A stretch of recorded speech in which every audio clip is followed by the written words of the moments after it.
When the man was cleaning, he accidentally found an envelope. Inside it was a paternity test report. He realized that the boy he had always despised was truly his biological son. At this thought, he immediately ran frantically to the hospital. However, his mother and his mistress had already laid hands on his wife, all because he believed that his wife was carrying someone else's child. It turned out that on their wedding night 7 years ago, the man slapped his wife and then abandoned her. 7 years later, the man returned with his pregnant mistress. The usually sharp-tongued mother-in-law was unusually warm toward the mistress. On the contrary, the woman and her son were treated like air. Watching his father leave without a second glance, the boy ran forward, grabbed his hand, and called him dad. The man refused to allow his son to call him dad. Immediately, the mother-in-law scolded the woman for doing nothing all day at home, and only knowing how to spend their family's money. In reality, the woman had never used any of the family's money over these years. All expenses for her and her son were earned through her own work. The man didn't believe the woman's words at all because he sent money home every month, not knowing that all of it was being embezzled by his mother-in-law. The boy tried to speak up for his mother, but the man angrily shoved him aside. Then, without looking back,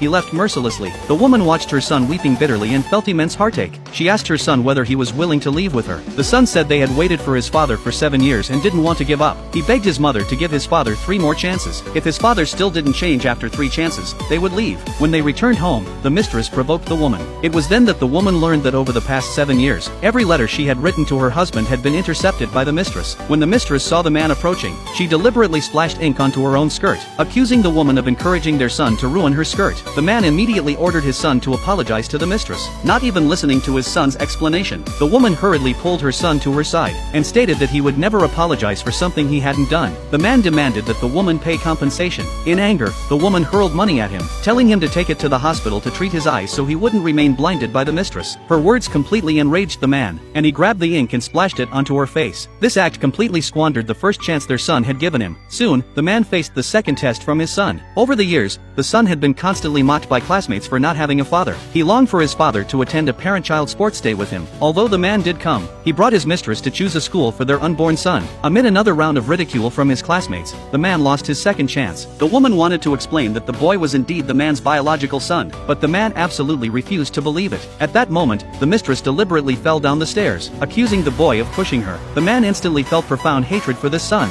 cursed at him, and then anxiously rushed the mistress to the hospital. The son explained to his mother that he had not pushed the mistress. The woman knew her son was being framed. At this point, the son was completely disappointed in his father. Having used up 3 chances, he no longer held any illusions about his father. Crying, he asked his mother to take him away from this home. Just as they finished packing, the man blocked their way. He accused the son of almost causing the mistress to have a miscarriage. He demanded that the woman kneel and apologize to the mistress on behalf of her son. Seeing that the